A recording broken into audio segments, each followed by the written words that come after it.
네, 안녕하세요. 국어 의문론 10주 1차 시 영상 강의를 시작하도록 하겠습니다. 아마 이제 의문론의 마지막 녹화 영상이 어린이날에 올라가게 됐네요. 정말 이후로는 이런 물론 이제 뭐 공휴일에 휴강을 한다든가 이런 경우 이제 과거에는 뭐 보강을 하니 많이 뭐 이랬지만 이제는 녹화 영상 같은 것으로 대체하게 되어서 뭐 결강의 문제라든지 공휴일과 관련된 휴강의 문제 같은 거는 향후 이제 그야말로 이 코로나 시기에 온라인 수업 이후로는 아마 없을 것 같기는 해요.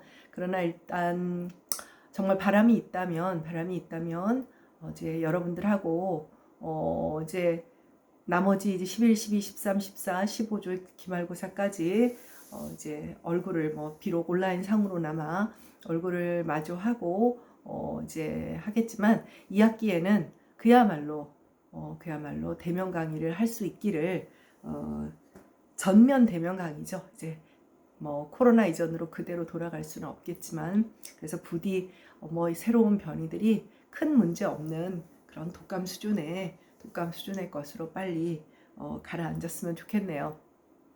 그래서 여러분들이 캠퍼스에 왔다 갔다 하는 모습을 보고 또 여러 가지 행사들을 하는 모습을 보고 2학기에는 국문인의 밤을 학생 누리간의 이벤트홀에서 부디 할 수 있기를. 그래서 여러분들이 글로 쓰는 무대죠. 애써 만든 연극 무대를 부디 볼 수 있기를 정말 간절히 바라고 있습니다. 사실 이제 여러분들은 이렇게 이 수업을 듣는 친구들이라서 그렇지만 굉장히 온라인 수업이 교수들한테도 되게 피곤한 일입니다. 피곤한 일이고 실강이 그나마 좀 쉬운 편이고요. 중강의가 또 그리고 단순하게 수업 준비나 이런 문제를 떠나서 사람을 보지 못하고 이렇게 강의를 진행하는 것은 여러분 못지않게 교수들에게도 선생들한테도 쉽지 않은 일이었던 것 같아요. 네, 지금 연계 전공의 한류어 언어는 계속 연계 전공이 아니다 보니 국문과 전공이 아니다 보니 좀 시스템이 운영 방식은 좀 다르긴 하지만 어찌되었건 간에 마지막 녹화 영상을 올리려고 하다 보니 이번 주 이제 10주차의 이제 마지막 국어 의문론에서는 좀 여러 가지 감회가 새롭기도 합니다. 오늘은 129쪽 지난 시간에 이어서 공명자음에 대한 설명을 하도록 하겠습니다. 그래서 129쪽에 이제 두 번째 단락인가요? 중간쯤에 비음, 양순 비음, 치조 비음, 영국의 비음, 네, 거기에 대한 이야기로부터 시작을 하도록 하겠습니다. 네, 그래서 이 공명자음들은 기본적으로 유성음이에요. 이제 한국어에서는 성대 진동 여부인 유무성이 변별적 자질이 아니다 보니 유성음이다 무성음이다의 이야기가 특히 이제 음운 체계로 넘어오면서 그렇게 중요한 어떤 그런 속성으로 이야기가 되지는 않지만 기본적으로 잉여적 자질로 예측 가능한 잉여적 자질로 유성성이라는 것은 여러분들도 기억을 하고 있을 필요가 있습니다. 그래서 공명자음은 공명성을 갖고 있으니까 당연히 이제 유성음이죠. 그래서 양순비음과 치조비음은 초성과 종성으로 모두 실현이 되지만 여러분도 알다시피 영국의 비음은 오로지 음절말 종성으로만 실현되는 그런 분포상의 재앙을 가지고 있는 한국어의 자음이라는 것, 공명자음이라는 것 기억을 하고 있을 겁니다.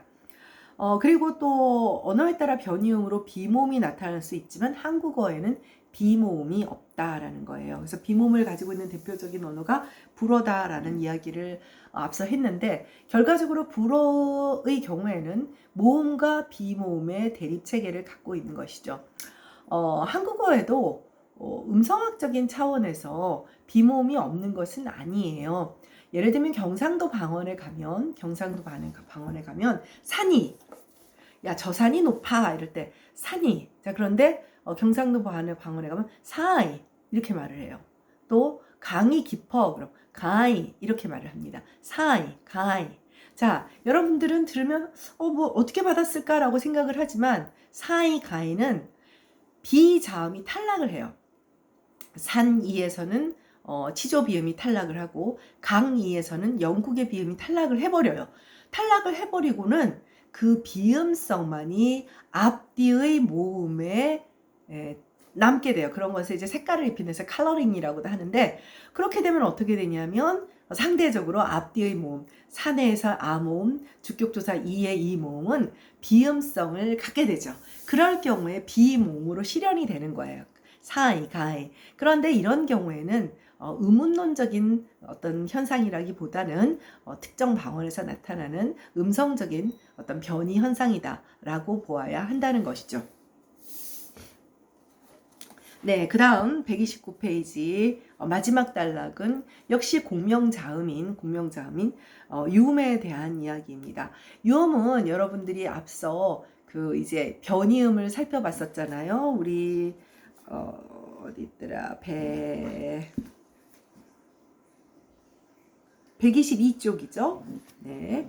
122쪽 유음의 변이음을 함께 살펴봤었어요. 그래서 어두 초성의 경우, 비어두 초성, 굉장히 어떤 그 환경 조건, 그 분포하는 환경에 따라서, 어떤 분포에 따라서 어떤 그 소리가 유음이 분포하는 그 위치에 따라서 다양한 변이음으로 실현된다는 것을 확인을 했을 겁니다. 네, 129쪽으로 다시 돌아와서 유음은 좋음 2차 좋음 기관의 접촉이 매우 적어서 공기의 흐름이 비교적 자유롭기 때문에 가장 모음과 비슷한 자음이에요. 여러분들 우리 노래 후렴구를 카카가카 까까가까 이렇게 노래 후렴구가 붙는 경우는 사실 많지 않죠. 보통 랄라랄랄라 나나나나나 이렇게 부르는, 그 중에서도 랄라랄라 노래 부른다 그러면 노래를 부릅시다 랄라랄라 하는 것도 어찌 보면 이 유음이 가지고 있는 가장 전형적인 자음 가운데 가장 공명음의 속성이 강한, 즉 모음의 속성이 강한 자음이기 때문에 그러한 노래 후렴구로도 사용이 되는 거죠. 여기서 그래서 모음적인 속성을 더 가지고 있어서 플러스 자음성, 플러스 모음성의 자질 특성을 모두 가지고 있어요. 그럼 여기서 만약에 여기가 강의실이라면 여러분 질문 하나 던지겠습니다 라고 물을 텐데 지금 질문을 던지면 아마 여러분들이 모두 각자의 방에서 혹은 각자의 공간에서 저요저요 하는 소리가 들리는 것도 같아요. 그러면 마이너스 자음성, 마이너스 모음성인 음소는 무엇일까요? 자, 지금 플러스 자음성, 플러스 모음성이 유음이라고 했어요. 그러면 마이너스 자음성, 마이너스 모음성은 뭘까요? 반모음이죠. 반모음은 마이너스, 자음성과 모음성에 대해서 모두 마이너스의 자질값을 갖게 됩니다. 공명자음들 가운데 비음과 유음은 그러면 어떤 차이가 있느냐? 여러분들은 방금 배웠으니까 선생님 방금 말씀하셨잖아요. 좀 더 모음적인 속성이 강하다면서요. 네.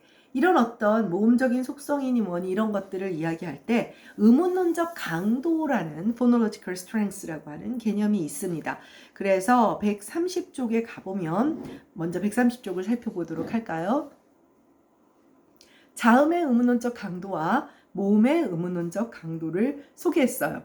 그래서 자음의 의문론적 강도는 유기음 경음이 제일 크고 그 다음에 평음, 그 다음에 비음, 그 다음에 유음, 그리고 파열음과 파찰음이 이제 그 마찰음보다는 강도가 더 세요.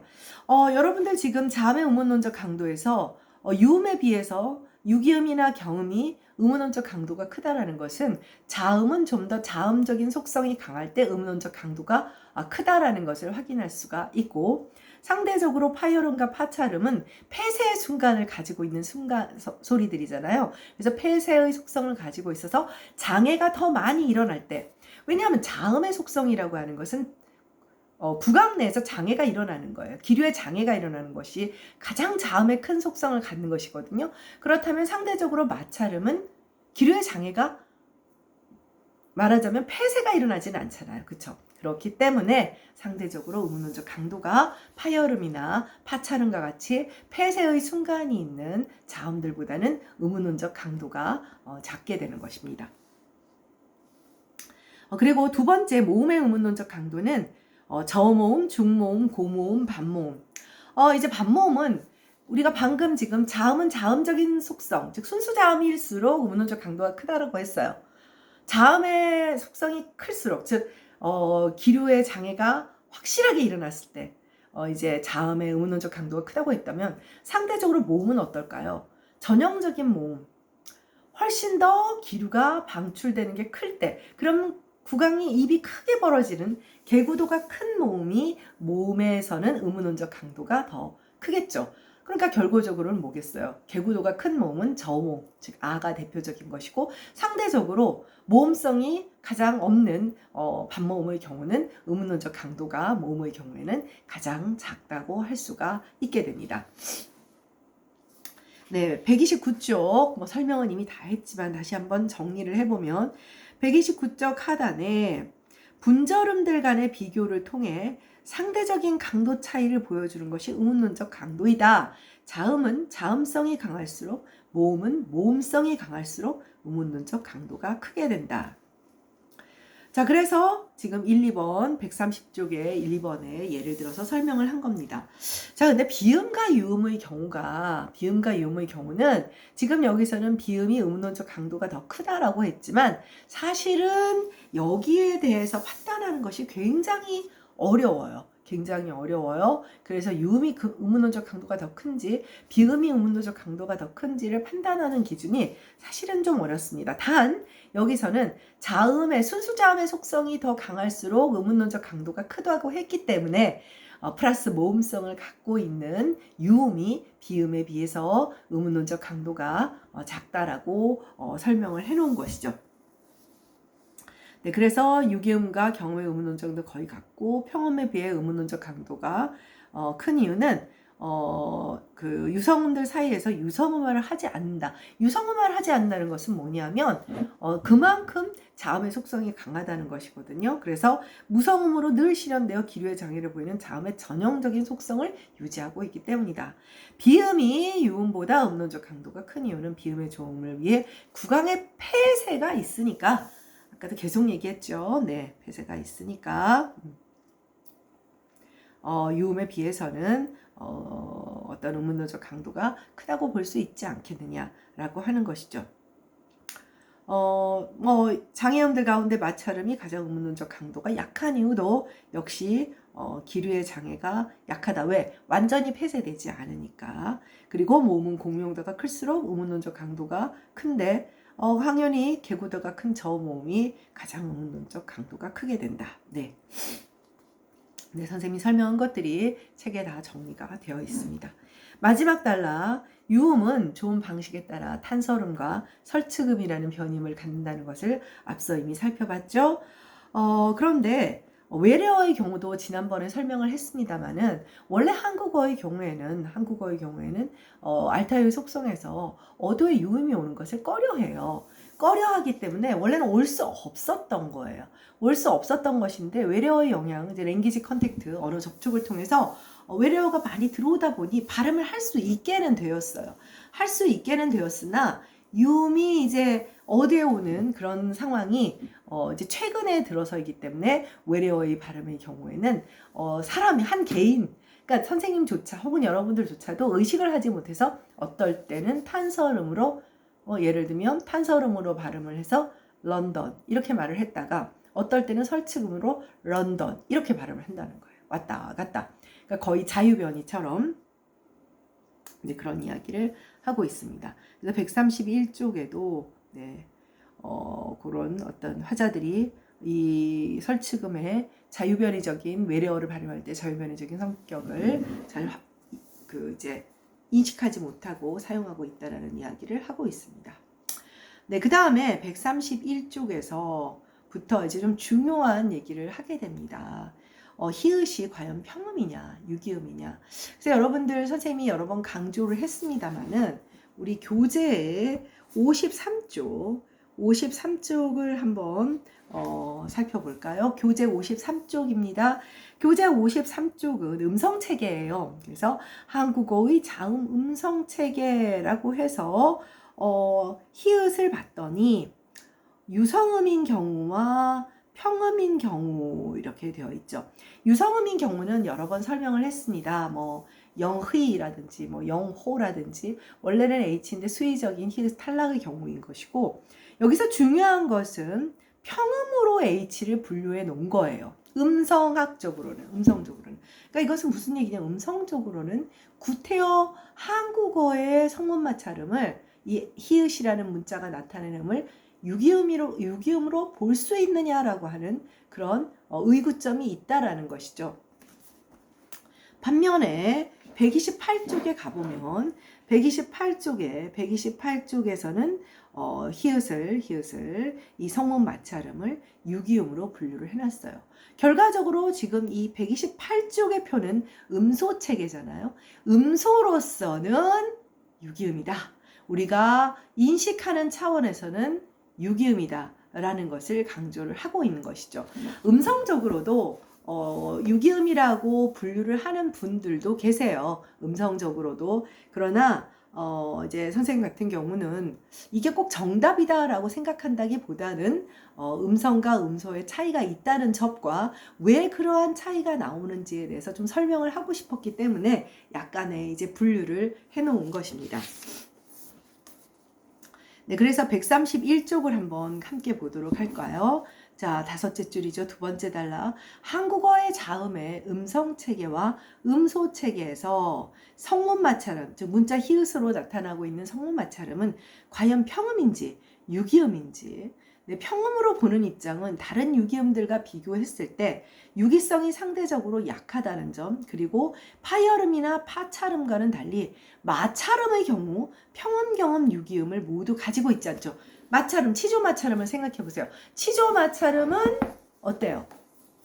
평음과 경음밖에 없다는 것을 여러분들이 알고 있어요.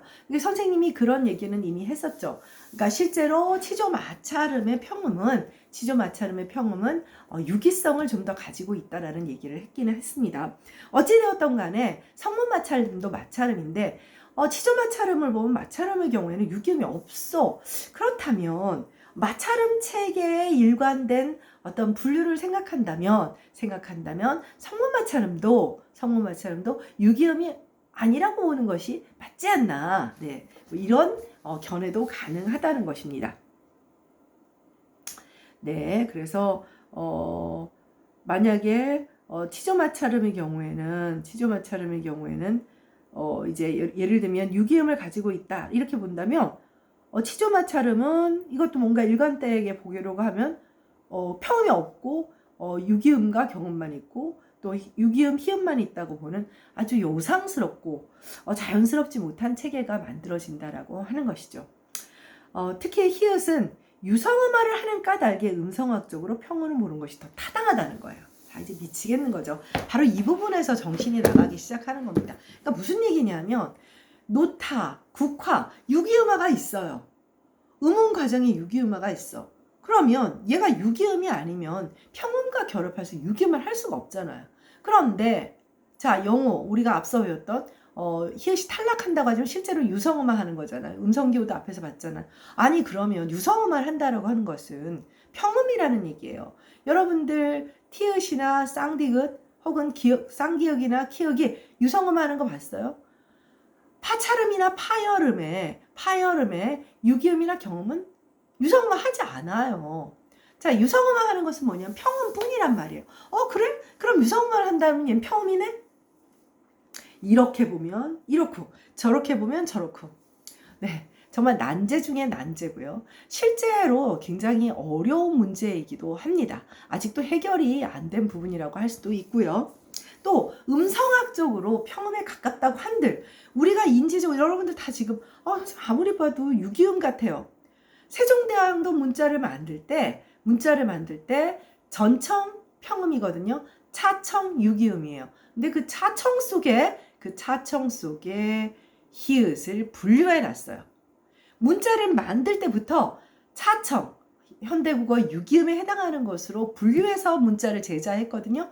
그런 측면에서도 인식적 측면에서 음소라는 측면에서는 또 유기음인 거예요. 굉장히 어려운 문제라는 것을 아마 여러분들이 충분히 짐작할 수 있을 겁니다. 네, 자, 반면 히읗을 유기음으로 보는 입장은 유기음화라는 음운 과정의 존재에 근거를 두고 있어요. 그래서 평음인 부드그즈가 히읗을 만나면 이제 축약되어서 유기음으로 실현되는데, 히읗의 유기성이 음성적으로 비록 약하다 하더라도 음운론적으로는 유기음으로 인식되기 때문에 이런 음운 감정이 실현되는 것이죠. 뭐 늘 이야기하지만 바라의 물리적인 산출과 인식이 일치하는 것은 아니고, 또 그런 측면에서 아까 방금도 말했던 훈민정음 제자 당시에 유기음에 해당하는 차청으로 분류되었다는 사실 역시도 유기음으로 분류해야 하지 않나라는 그런 또 의견을 낼 수 있다라는 거예요. 그래서 선생님은 그러다 보니 이 두 가지 견해를 여러분들한테 다 소개해주고 싶어서 음성 체계에서는 평음으로, 그리고 음소 체계에서는 유기음으로 분류해 놓은 분명히 보나마나 막 열심히 공부하다가 이제 기말고사 범위는 이제 음소 체계로 넘어가니까, 아, 교수님 앞에서는 이랬는데 뒤에서는 왜 이럴까요? 라는 질문을 하는 친구들이 있을 것 같아서 또 여러 번 강조해 놓고 교재에도 정리가 되어 있으니 확인을 꼭 해보기 바랍니다. 네, 그래서 132쪽으로 가도록 하겠습니다. 조음 음성학적으로 보면 히읗은 성문음, 즉 후두음이기 때문에 구강 내에서 자음으로서의 구체적인 아주 독자적인 조음 동작은 전혀 없어요. 구강 내에서의 조음 동작이 없는데 얘를 자음으로 볼 수 있겠느냐라는 데에서부터 이미 의구심이 생기죠. 결과적으로 후행하는 모음의 조음 동작, 즉 혀의 고저, 혀의 전후, 원순성의 무성성만이 실현되는 것이므로 결과적으로 유성음인 모음을 무성으로 발음하면 히읗의 여러 변이음들이 실현된다. 그래서 선생님이 무성의 모음이다 이런 얘기를 했죠. 그래서 뭐 예를 들면 아하, 아하, 그러니까 하는 결과적으로 아를 발음할 때 무성으로 실현하면 된다는 거예요. 조음이 치는 아랑 똑같다는 거죠. 이히, 히는 이의 조음이치에서 무성어만 하면 되고 으흐 뭐 이런 거예요. 그래서 무성의 모음이다. 음성학적으로는 그런 주장을 할 수도 있게 됩니다. 네, 그래서 3.1.1 53쪽이죠. 자매 음성책에서는 히읗을 평음으로 제시했지만 음소책에서는 히읗을 유기음으로 제시한 이유는 음성적인 산출의 특성과 이 분절음에 대한 음운론적 인식의 차이가 난다고 보기 때문입니다. 그래서 굉장히 여러 가지로 어려운 그런 어떤 해석을 내려야 하는 그런 이 성운 머찰음이라고 하는 음소에 대한 소개를 해봤습니다. 네, 지금 6.4는 또 모음 체계니까요. 1차 시 여기서 수업을 마치고 2차 시에 모음 체계를 함께 살펴보도록 하겠습니다. 수고했습니다.